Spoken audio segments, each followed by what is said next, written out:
SCP-096, l'homme timide. Le SCP le plus connu à mon avis. SCP-096 est un homme ressemblant à un homme extrêmement fin, presque tout blanc, sans presque aucune masse musculaire, du moins visuelle. Il est extrêmement grand, pouvant atteindre des tailles de 2 mètres 30, et sa particularité physique, c'est que quand sa bouche, quand quelqu'un le regarde, peut se faire multiplier par 9 ou 10 tailles.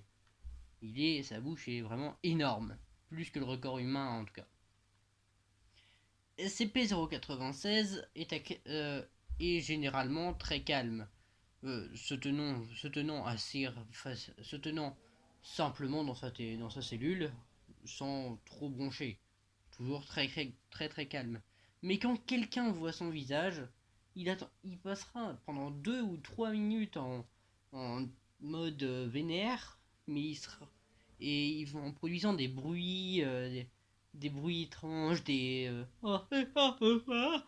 après, au bout de 3 minutes, quand ces 3 minutes sont passées, il va venir le chercher, et cette personne est morte.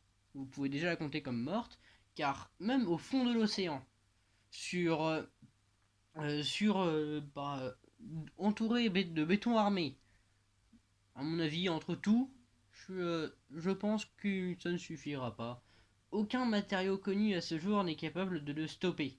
C'est-à-dire, après, sur un avion, en soi, ça pourrait juste te faire gagner du temps. Parce qu'un avion, ça peut pas tenir éternellement en l'air, hein. Du coup, ta seule chance, c'est d'aller dans l'espace. Il y a encore, on sait même pas, parce que je pense que plus personne n'aille dans l'espace. Voilà.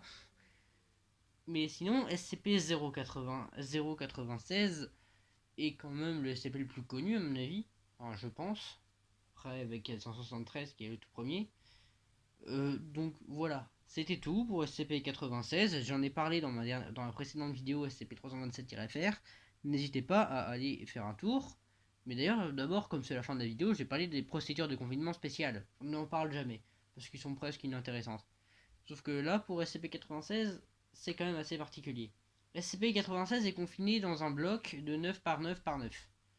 Dans un bloc de 9 mètres. Non, de 3 par 3 par 3. Enfin voilà, je crois que c'est ça. Qui le laisse donc que très peu d'espace. Mais faux, hein, parce que sinon. Enfin, faut pas vraiment, mais voilà. Parce que SCP-96 a quand même des membres extrêmement longs. Hein, son bras est quand même.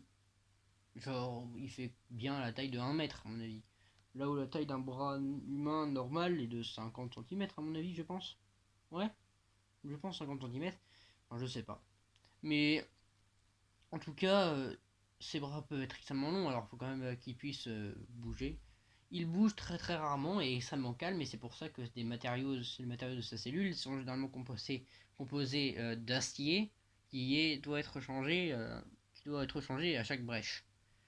SCP-96 pourrait être transporté et ramené avec un sac en papier sur sa tête, couvrant toutes les personnes qui pourraient le regarder dans les yeux.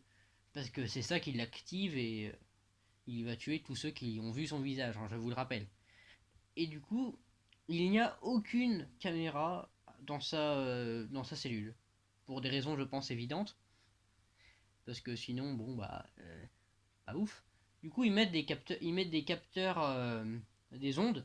Si vous voulez, en gros, l'onde va rebondir. Et si elle touche un obstacle, c'est que le SCP est encore là. Du coup, c'est cette méthode qui est mise pour garder le SCP.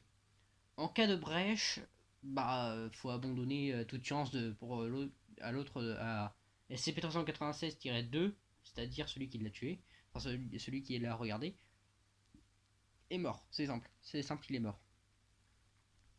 Bon, n'hésitez pas à aller voir d'autres SCP que j'ai fait. J'en ferai très certainement d'autres. Ciao.